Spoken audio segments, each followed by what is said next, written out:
Assalamualaikum, selamat pagi para praktikan semuanya. Pada modul kali ini kita akan membahas mengenai batuan sedimen klastik. Sebelum memulai praktikum kali ini, kita tes awal terlebih dahulu 10 menit dimulai dari sekarang. Baik, sudah cukup. Apa itu sedimentologi?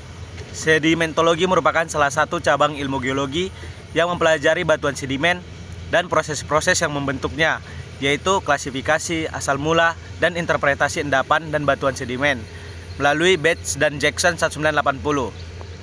Batuan sedimen bisa terbentuk dari batuan metamorf, batuan beku yang mengalami pelapukan. Apa yang dipelajari di sedimentologi? Secara umum, dalam sedimentologi akan banyak belajar mengenai batuan sedimen, seperti dapat dilihat konglomerat, breksi, sandstone, shale, mudstone. Apa yang dilakukan saat praktikum? Secara umum, saat praktikum akan melakukan deskripsi batuan sedimen. Ada beberapa modul yang nantinya kita akan lakukan pada pertemuan-pertemuan selanjutnya. Pada pertemuan pertama, seperti saat ini, kita akan membahas mengenai detritus kasar dan detritus halus. Modul kedua, batuan sedimen non-klastik. Modul ketiga, granulometri dan kalsimetri. Modul keempat, struktur sedimen dan suksesi vertikal. Modul kelima, gravity mass flow. Modul keenam, batuan karbonat. Modul ketujuh, deskripsi core yang merupakan kolom stratigrafi dan interpretasi lingkungan pengendapan. Apa yang harus dibawa oleh praktikan-praktikan sebelum praktikum? Lembar deskripsi harus dibawa, alat tulis seperti pensil warna, pensil, pulpen penghapus, peralatan lapangan, ada paku, loop, magnet, dan komparator. Apa itu batuan sedimen klastik? Secara besar garis umum ada 4 poinnya. Memiliki material detritus atau hasil rombakan atau pecahan, memperlihatkan tekstur klastik, memperlihatkan berbagai struktur sedimen, dan dapat dipelajari tentang sumber material, lingkungan pengendapan, dan diagenasanya.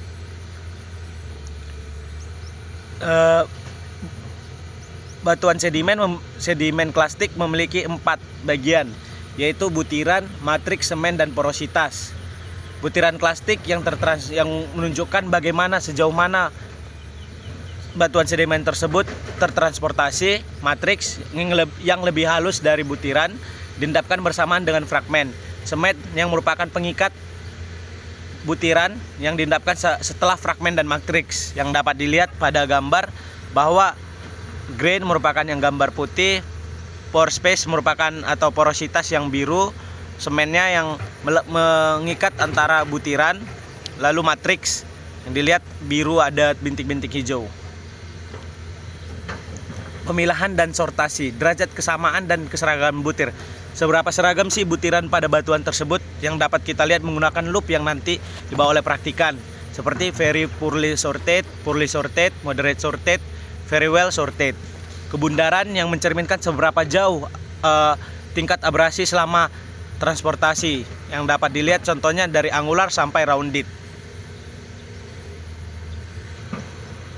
Selanjutnya, kemas dan fabrik. Hal ini berhubungan dengan sifat hubungan antar butir, apakah matriks supported atau kemas terbuka, grain supported, kemas tertutup.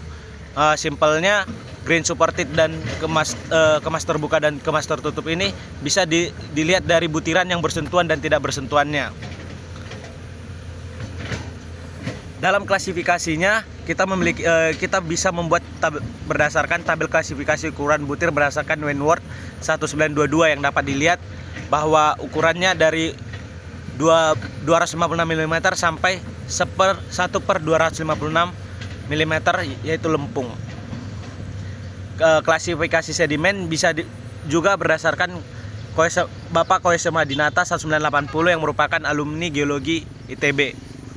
Yang dapat dilihat, detritus halus ada lanau, lempung, serpin, napal, detritus kasar, breksi, konglomerat, dan batu pasir. Mekanisme transportasi butiran dan diagram Hulstron yang bisa dilihat bahwa ada bed load dan suspended load. Bed load dibagi menjadi 2, rolling dan saltation. Rolling di mana butiran menggelinding di dasar permukaan, saltation dia menggelinding namun seperti terangkat lagi lalu ke permukaan lagi. Dan suspended load yang dia mengapung perlahan-lahan ke bawah, terendapkan.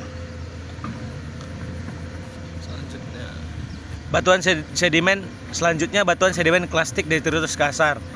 Ada breksi, konglomerat, dan batu pasir. Breksi batuan sedimen yang tersusun atas butiran berukuran kerikil sampai bongkah dengan kebundaran yang menyudut.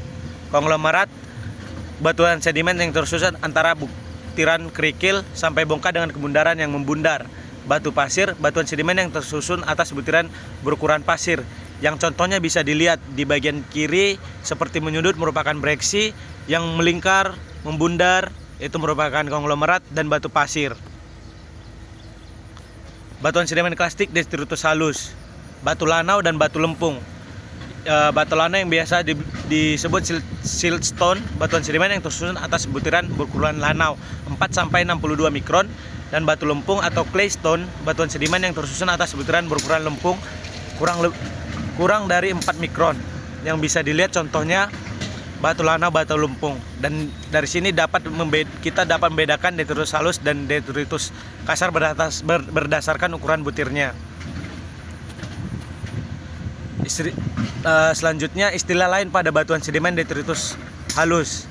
Pertama, matrok, batuan sedimen yang tersusun atas butiran berukuran lanau dan lempung. Mudstone, batuan sedimen yang tersusun atas lanau dan lempung dengan komposisi masing-masing lebih dari 33%.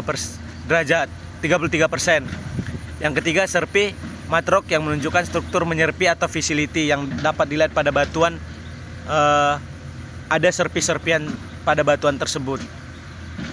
Struktur sedimen yang bisa dilihat ada parallel lamination, cross bedding yang bisa dilihat pada tabel. Masih sama, ada normal graded bedding yang semakin ke atas semakin halus.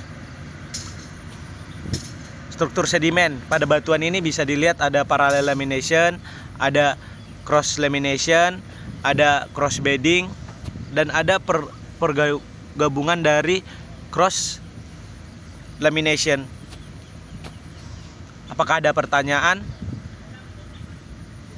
Baik. Selanjutnya kita melakukan deskripsi batuan yang bisa dilihat formatnya X, Y, Z yang merupakan dalam satuan sentimeter. Adapun yang perlu diperhatikan, kode sampel harus ditulis dan semua bagian dari deskripsi harus dicantumkan dalam lembar deskripsi, serta nama batuan harus diikuti dengan klasifikasi batuan serta tahunnya. Sekian dan terima kasih presentasi dari saya.